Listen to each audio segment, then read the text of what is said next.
This week's episode of Magnify, we're joined by Jerome Lewis. How's it going, man? Good, good. Thanks for having me. I like to start our episodes by letting the guests introduce themselves. So I'll give you 10, 30 seconds to kind of give us an overview of what you do in the real estate industry, and we'll take it from there. Of course, my name is Jerome Lewis. I specialize in marketing implementation within the real estate industry. That means I can help you generate leads, close deals, create courses, you name it. We can help you do that. And you're a real estate agent yourself, right? I am also a real Okay. estate agent, so I'm a real estate investor as well as a real estate agent. All right, so that's really useful because you've been in the trenches too, right? So you know what I've these been in the agents are going through. trenches. Yes, absolutely. So tell me a little bit how you got into real estate.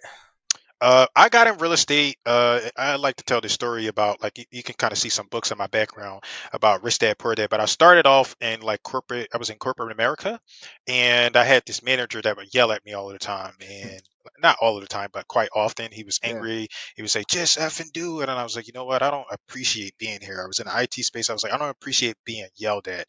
And I went online. I was like, went to Google, and I was like, how do you become financially rich or financially free? The book Rich Dad Poor Dad popped up. I downloaded it or purchased the book. I can't remember, or I listened to it or something like that. And in there, he kept emphasizing like the wealthy invest in real estate. So I was like, I want to get involved in real estate. Did my research and went back to Google again, found a meetup, like a local meetup, not a local meetup, but there was this virtual meetup, and there was this mentor running like calls on how to get deals in real estate. And at the time, it was like real estate wholesaling. I was like, you know what? I want to be involved in that. And that guy was giving me value. I reached out to him. I was like, okay, I'm ready for your coaching. How much does it cost? He said, well, it costs $3,000 to work with me. And I was like, wow, I don't have that money. So I had to go back to the drawing board. I had to go back to my job, and I had to save up money for 2 years to save the $3,000. But I did that, right? I went back to that job, getting yelled at once in a while for 2 years. Finally hit my $3,000, and I came back to that mentor and I said, you know what, I'm ready. Let's do real estate. And I got involved in real estate wholesaling. What was it about that mentor that kind of made you dig in and really make sure you work with them and save up that money? Honestly, like, and I tell people this all of the time, it was just familiarity, like him Okay. being there. I probably could have went out and researched and found other mentors. I probably could have went to YouTube, but he was consistent. I was there. He was one of the first people that I found when I looked into, and he invested in me. And just familiarity, like a lot of times, especially like agents, they believe that they have to be like amazing, and that helps. But like what you really want to focus on is being familiar and being top of mind. And that's what really did it. It wasn't anything extravagant or amazing about this mentor, but he was there and he was consistent. And that's what did it for me. Why do you think? And I totally agree with needing a mentor, especially in real estate when there's just so many moving parts. It's hard to know what to do in all these different situations. What is it about having a mentor you think is so important for a real estate agent? Man, you hear people say they help you speed up the process. You hear people say that all of the time, and it sounds like a little corny and cheesy, but it really does work. Right? When you have a mentor, you have somebody on your side and with you, and you're like on the same team, it speeds things up. And one of the things, I've wrote a book, I have since unpublished it, but I published a book on like networking. And one of the things that you have an advantage of when you invest in a mentor or a coach is that you also have access to their network. Like instead of starting fresh and you having to go build your own brand new network and your own brand new resources, you tap into that mentor's resources and that mentor's networks as well. And that's one of those things that accelerates what it is that you're doing. So, yes, the mentors, they help you speed up the process. But another thing that you're paying for typically is like their resources, their networks. You're using their money, their experience. And that's one of those things that helps you accelerate to where you need to get to. What got you into the coaching? I'm curious about that because clearly you've got a love for advertising. I see in the background some of those books. What got me into coaching is like we were talking just a little bit before we hit this room, Yeah. and I was like teaching, like I was like doing a real estate agent thing, and and somebody asked like one of my at the time she was a mentor, and she was like, "What are you doing to generate business?" And I would start sharing, and people kept coming to me like, "Oh, Jerome, how do you do that?" And then at the time, the class was being taught by another instructor, and then he left, and they were like, "Who wants to step up and speak and teach?" And I was like, "I'll do it." And I was willing to do that. I was like, I didn't know what I was doing, but I was like, I'm willing to take the risk. And I did that, and that got me to like teaching people what it is that I do. And as I was teaching and showing people things, the biggest thing that I realized is that like kind of the work is like simple. I'm not going to say it's easy, but it's simple. Call the lead, follow up with the lead. If they say no, follow up again, follow up again. And I started to pay attention. I'm like, you know what? The biggest mistake that people are making is that they're not following up. And I started to teach that, and I wanted to emphasize the importance of making sure you're following up because, again, like I was saying a little bit earlier, you don't have to be amazing. You just have to be consistent. And there's a quote that I like to say that imperfect consistency beats perfect inconsistency. And I just started caring about people. I'm like, okay, how can I help these people get over the hump and achieve what they want to achieve? And that's what got me into like the coaching and sharing the things that I wanted to share. I wanted to teach people a lot of stuff, and that's what got me into the coaching. They were like, Jerome, you got these skills, you got these talents. Can you show other people how to do it? And I was like, sure, I'd be happy to. So that's what got me into that. So is that one of the biggest mistakes you see? The biggest mistake you see is the lack of follow up, and what do you think is the reason for that? Do you think it's the fact that people aren't not skills, not the right word, but they're not they haven't been taught how to follow up properly, or is it you think they're apprehensive to do it because they're scared of following up because of the you know the perception that it's annoying people? Easily, like in my experience in this industry, I would easily say that follow up is the biggest problem. If you could follow up and you can be familiar and you can be top of mind, you don't, again, like you don't have to be like amazing. Being amazing helps, but if you could just follow up, be familiar, and be there when people are thinking about you, you'll do better than everybody else. Even if we think about it, if we get outside of ourselves and think like selflessly, like we get busy, like sometimes we're not saying no, I just forgot, and I need to be reminded because the kid, my son called me when you were calling me, and I was in the market and I was distracted. And if you're not following up, like I'm not thinking about you. So easily when I see like most people don't follow up, and I think it's across all sales, but in real estate, like I'm tied and I know real estate, and I'm like the biggest problem is that people are not following up because like in the book that you asked me about, like inside when I go in, there's like a tab chapter specifically talking about exactly remarketing and retargeting, which is essentially following up. So there are three phases of marketing. There's the lead generation, there's the follow up, and then there's like the follow through, like closing the deal. And if you go online, like I like to do a search, and I put this in the book, inside, like lead generation is like 80% of what people search for. I forget like exactly what the numbers are. Like I go through the book, but lead follow up is like lacking. Nobody's looking for a lead following up, how to follow up with leads, how to close. They're not looking for those things. They're only looking for lead generation, and they're not paying attention to the other things. And that's where most people are missing the bar because they're not following up. They need a system, right? They need a Yeah. website. They need that stuff to follow up for them because we as humans, we're not used to to doing the monotonous stuff anyhow. We're not used to following up. We can't do those things. That's why we need tools, systems, and softwares to help us do those things. Yeah, it's funny. I always tell agents, and I've said many times on this podcast, like the best leads that you have. I mean, the best leads are the ones you have, right? I remember speaking to an agent once, and I was looking in the back end of their showcase, and they were saying, "Oh, I can't, I need to generate more leads." I was like, "You've got 700 leads here. What's wrong with these?" Mhm. So, what are some follow up tactics that you think are the most effective for agents? The most effective, I think, there's so one thing I had, like I have a podcast, and I was doing a podcast with one of my guests yesterday, and she mentioned that every strategy works. Every strategy works. You just have to pick one and you have to stick to it. So it depends on which route I want to take you. Like if you're going digital, I like for you to follow up with your leads using like remarketing, retargeting, like Facebook ads, and use your pixels so you can Okay, constantly follow up.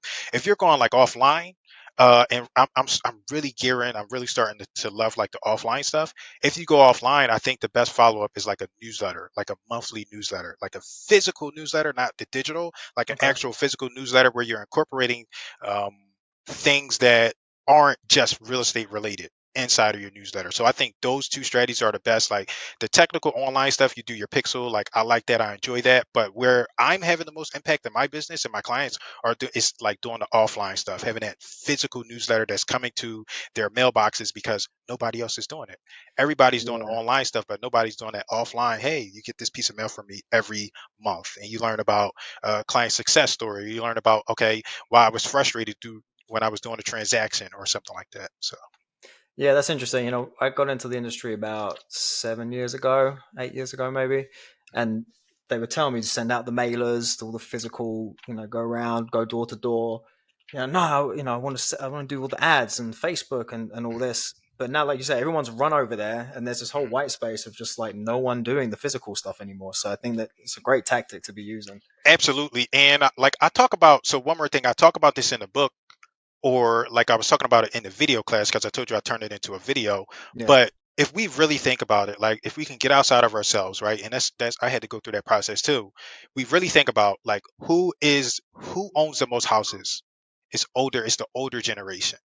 And Yeah. typically they're not online and they don't appreciate the online stuff and the online technology as we do. And that's not saying get rid of your online technology and your digital things, but the older demographic, they own more houses and we have to go and we have to reach them. We have to make it as easy as possible. And that's why the offline stuff is having more of an impact because of they're not online. If they are online, they get overwhelmed. They don't know how to click this button and they don't care. They're like overwhelmed. But if you hit them, you follow up in their inbox, or you go to their house, you have a conversation with them, you're more likely to convert them or have conversations that are impactful to that older demographic because they're just not online. Yeah, and I guess one way of looking at it too, right, is that with the online stuff, once the page is gone or once the ad's gone, they're not going to see it again. Whereas the chances of someone just putting that mail down on a counter or something and then going back to it in a day or two, it's still there. You got more of an upshot of being seen. Absolutely. Yeah, And so to emphasize, like when like my system is like you get a book, right? You create a book. And one of the reasons why I have my clients and why we do books is because people never throw books away. yeah, Website disappears. Postcards, you throw those away. Business cards, you throw those away. Brochures, you throw all of that stuff away. But a book, you put that thing on a shelf somewhere, even if you never touch it, and then when you're moving or something, like, oh, you know what, my friend Colleen needed to learn from a real estate agent, so I'm going to give her this book. And now she's taken that book and she's done some marketing for you because it's a book and it's not a marketing item. And that's what I appreciate about that. The same thing with the physical newsletter. It's an informational item. It's seen as a publication, not advertising, and they do the same thing with that newsletter. They don't throw it away, they give it away. Oh, you know what, Jerome was asking about how to move to North Carolina. Let me give him this newsletter and he can reach out to this agent that's been sending this to me each month.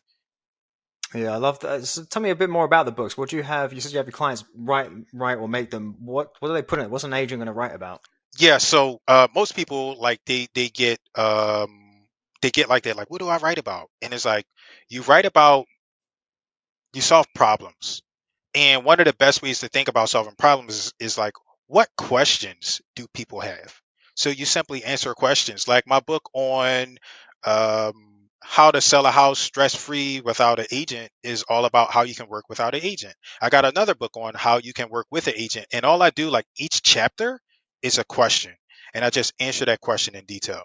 So 5 questions, you answer those questions in detail and you have your book right there. So that's what you write about. You write about solving a problem. And then once you have that core problem solved for your customer, your prospect, then you start thinking about, okay, how can I incorporate my personality, my tonality, and the way that I work? You just answer questions because our brains are wired to answer questions. When we have something's going on, we start asking questions. We go to Google. How can I blank? How can I sell a house? How can I sell a house fast? How can I sell a house without an agent? We ask questions naturally. So that's what you write about. You write about questions, you answer those questions. That's what the book is about. What's the cost involved with doing something like that? It depends on your time. So like right now, we have like a process and Okay. we'll run a workshop and we'll take people through a workshop. Right now we're running it at 997, but it'll continue to go up as we improve the process. So Yeah. right now it's costing $1,000 for you to get a full fleshed out book, nonfiction book on on solving a problem. And that's how much it costs, but we're going to continue to raise the price as we add more value. So right now it's about $1,000. Yeah, so I'm just thinking if a new agent comes into the industry, it's a great way of making a name for yourself, creating some authority around your name without having sold any houses. Absolutely. Like Yeah, who would write a book about an expert is the point I'm trying to make. Like nobody yeah, can write that much information about the book about something unless they're actually an expert typically. yeah, yeah. What I love about it too is I cite this stat all the time that National Association of Realtors. I think the last study they did, they found that 49% of home buyers started their search online before speaking to any agents. And then of all those home buyers, 71 or 73% of them spoke to one agent and one agent only. So I'm always talking about providing value up front so Mhm. you stay top of mind. And I love this. It's a great way of doing that and just really creating an expert of yourself without, It is, you and know, we take it like we'll take it. So like the book can be about like whatever questions they have about buying a house or selling a house. And the cool thing is like once you create that book, like we will have our clients put it on Amazon. And because it's on Amazon, it will go listed on Amazon, and when people are typing in those questions, guess what? Your books come up, right? So you can be you can be like specifically how to buy a house in Philadelphia. You can be the only agent that has that book. You're the only one that has that book, How to Buy a House in North Philadelphia, South Philadelphia, right? I'm in the Philadelphia market, but you're the only one. And that person that's searching it, they're like, man, that book is for me. It's so specific. That's for me. And I'm going to buy that book. And one of the cool things is like what I like to do is I like to offer what's called like free plus shipping. So you just have that customer, that prospect cover the shipping, right? And they pay for their own marketing and they pay for their own lead generation. And that marketing, that money that's coming back to you, guess what? You can take it and you can reinvest it back into your business. So in a way, like the leads and the marketing that you're doing is unlimited because you have that Yeah. asset that you can invest in. And I was going to ask that in terms of delivering to leads. Is it something you're sending to leads you've already generated, or you're using it to generate leads, or both? I do both.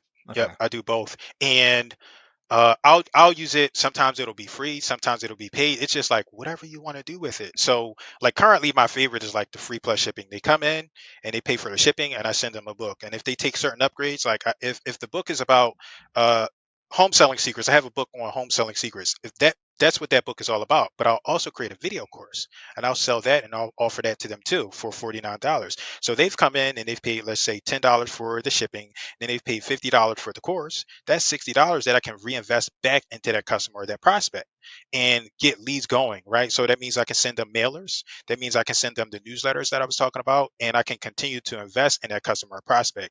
And that's not even, that's like one or two steps, right? I haven't talked about letting them invest in an audio book or another course. Like those are just some of the steps and some of the aspects. Then one more thing that I always like to help people understand is like people are not overwhelmed by a book.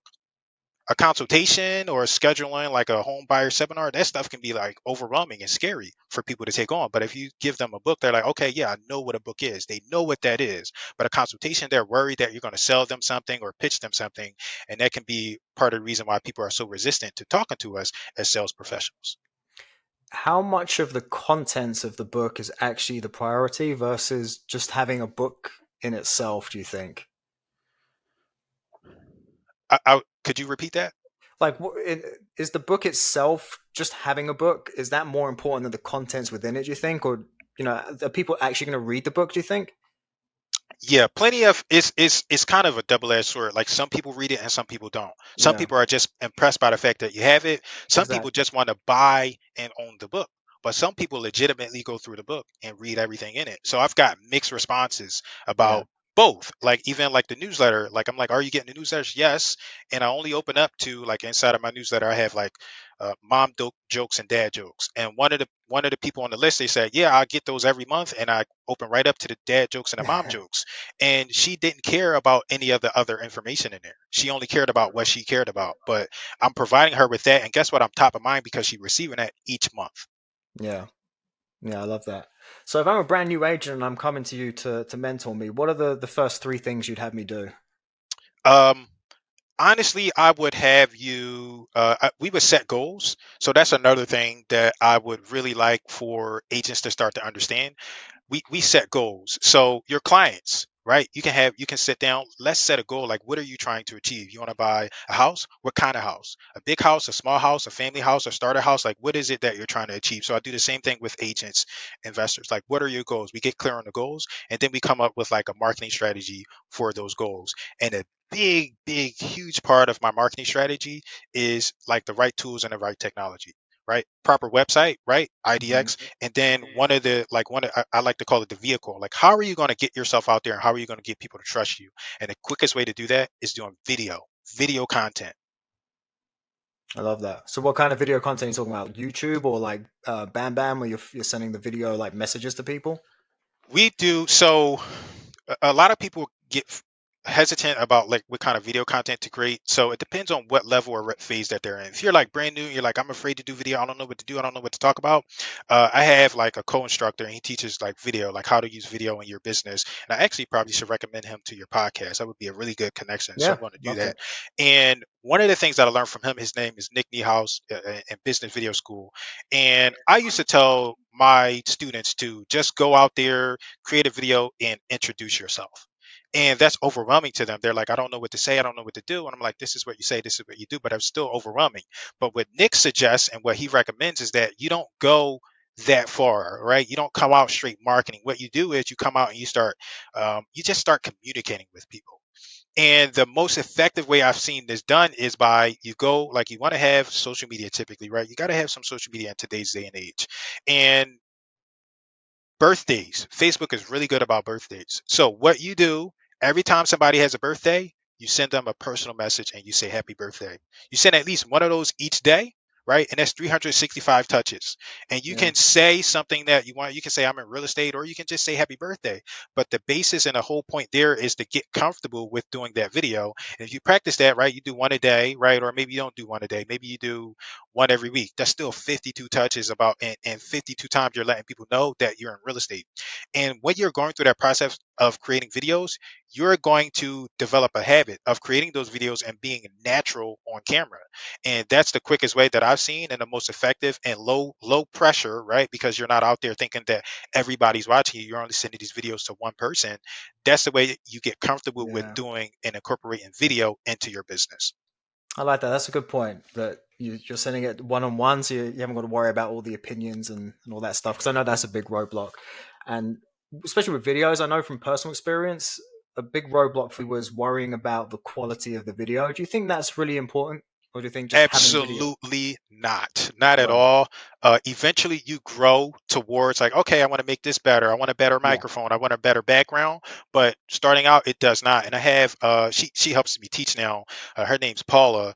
Paula was a when she first started, she has this really awesome video that I like to use. And she created the video and she said, "Hi, my name is Paula. I'm new." Right? She was like stumbling over her words. She didn't really know what to Yeah. say, but Yeah. she sent it out to like several people, that video. And there's one particular client that I'm thinking about. She's gotten like a lot more clients and a lot more business from it since then. But there's one particular story that I'm thinking about. One video, 8 deals.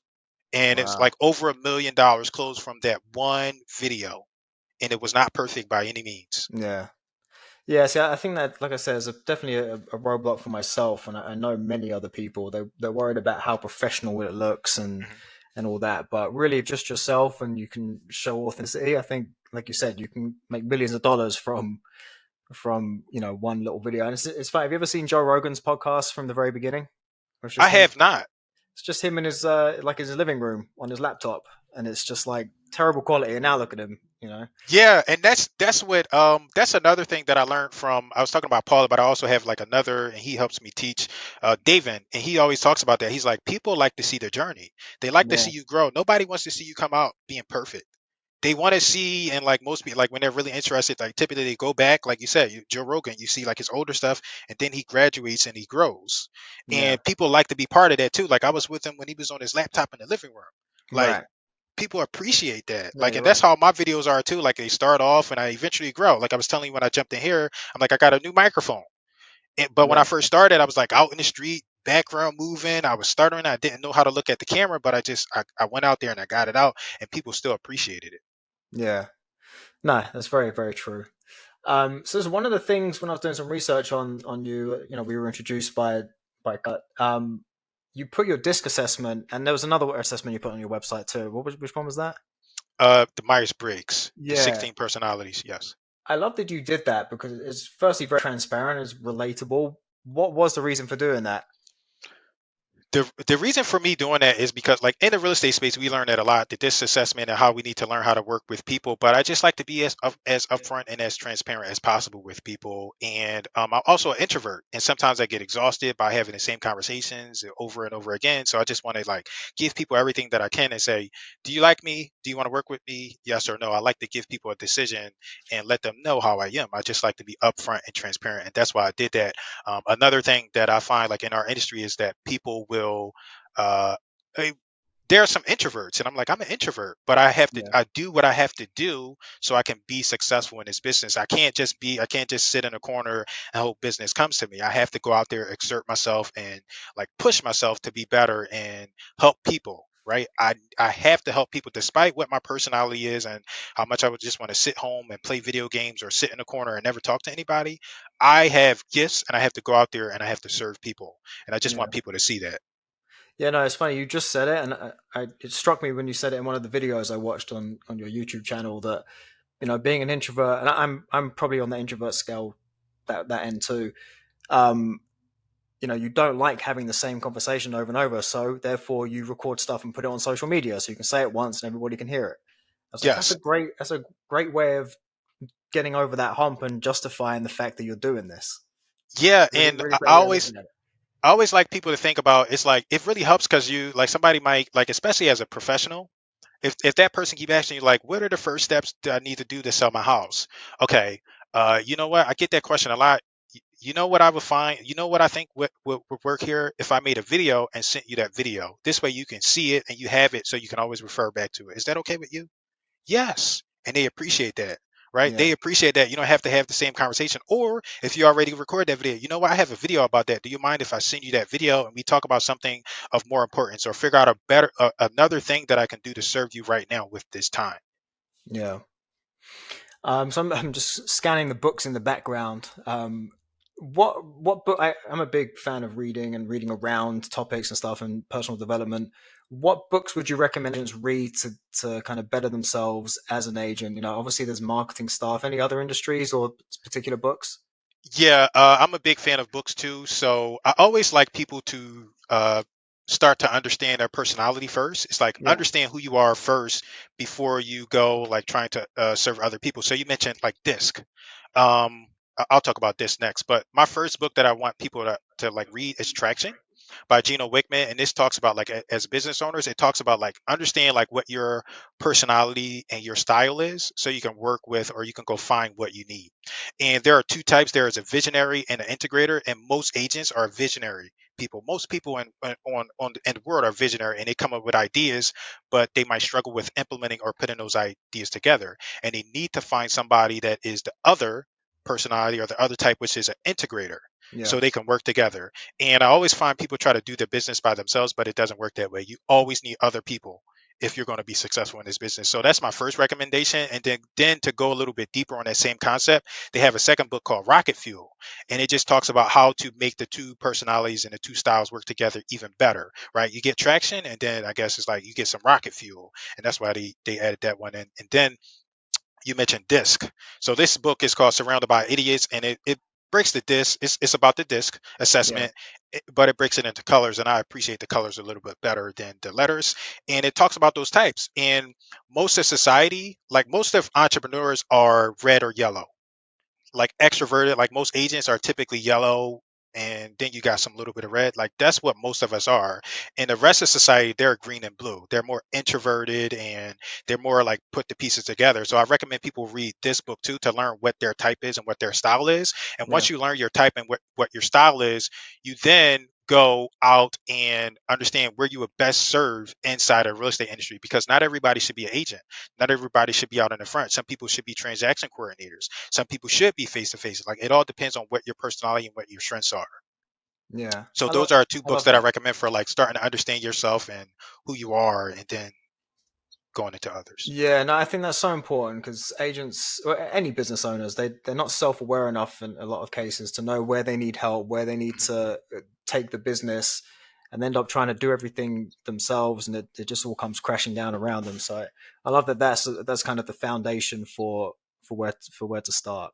Absolutely. And I kind of went out of if I want to talk about foundation, this is like a good one too. Psycho-cybernetics. So I actually probably have recommended this one first because Okay. it's all about self-discovery and like believing in yourself and understanding that just because you fail at something doesn't make you a failure.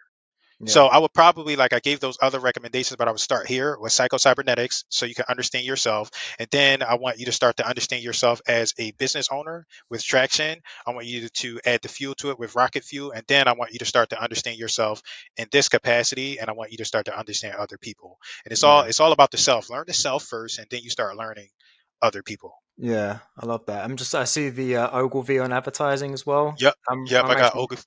Yep. I'm reading Rory Sutherland, who's one of the chief advertising guys over there. His book Alchemy.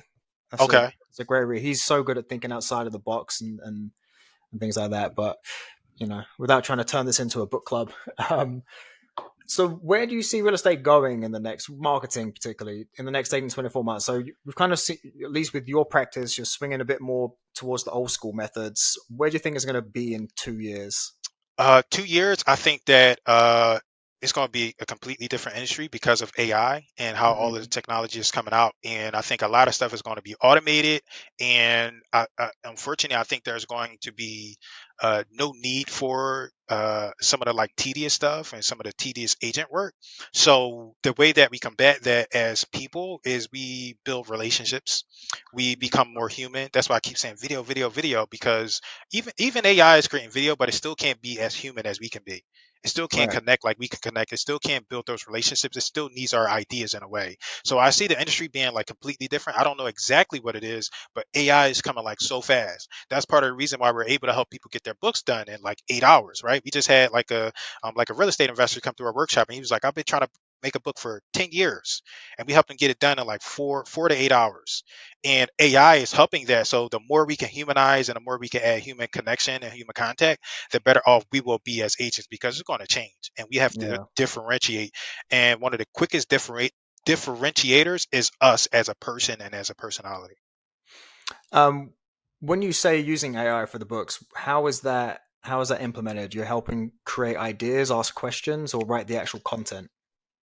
It can be any combination of each. Okay. So just to share, like what we like, probably my favorite process is the video, right? Like I'm like, hey, go create 5 videos. You answer that question, right? You come up with 5 questions, right? You create 5 videos around those questions, and then you transcribe those videos, and you transcribe those videos. And one of the things that I do, like the longest part of the process of publishing a book was the editing.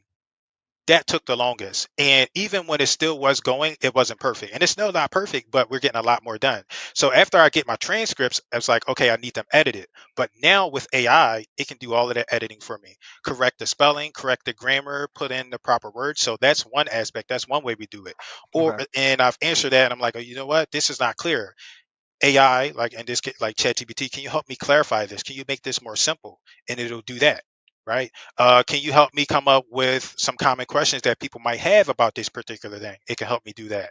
So there are different ways that we're utilizing, and it can also help you write the content, like what you're saying. The biggest thing that I'm finding to be the most valuable is it's helping save time with that editing, like grammar, spelling, like all that stuff. It helps it remove. I can say, hey, remove all of the filler words, and it'll do it in just minutes. Yeah, I love that. I guess we'll wrap up with just one more question. It just came to me. What would you say has been the most effective or successful digital ad that you've run? Digital ad is, you're gonna be shocked. It's a video. It's a video, and I was in my dining room, and there's like this yellow wall, and I just was talking. I was like, hey. I can't remember exactly what I said, but I have 3 videos and I show it to like my students in my presentations. Very low quality, well, not low quality, but they weren't like highly edited or highly professional. I just put the camera there and I said, "Hey, do you want to come do business with me? Are you looking to sell a house?" All less than 30 seconds. I ran that ad across social media. It wasn't anything flashing on the screen, no words with my name on the bottom, nothing like that. I ran that ad, and that ad has generated me a ton of business. So that's been the most effective, like just a Nice. raw, authentic video. And follow up kind of to that. Um, I think people get very hung up on numbers. How many views something got, how many likes something got. Do you find any correlation with that? Like you're saying that was a successful ad. Was there a ton of engagement on it, or it just the right people saw it at the right time? There was not a ton of engagement. It was like the right people at the right time. Yeah. And I have like another co-instructor, his name Jaime. I need to recommend these people to your podcast. Yeah, please His do. name Jaime, and he always talks about like YouTube. He has this guy named his YouTube channel is called Ola Franco, and he doesn't have like a ton of views. Didn't have a ton of views, but got the right views and the right people reaching out to him for the right business. So it's not about the views. It's not about how many times people shared it and stuff like that. It's about getting your message in front of the right people so they can contact you and do business with you. Yeah.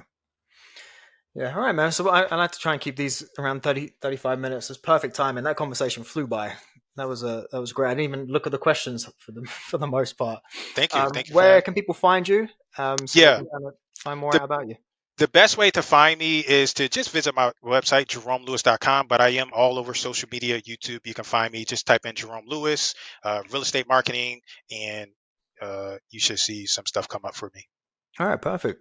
And what's the name of your podcast too, so I can reference Uh, that in the show notes? the name of our podcast is the Real Estate Marketing Podcast, and it's on every platform. You can find it all there. So, All right, man. That was a pleasure.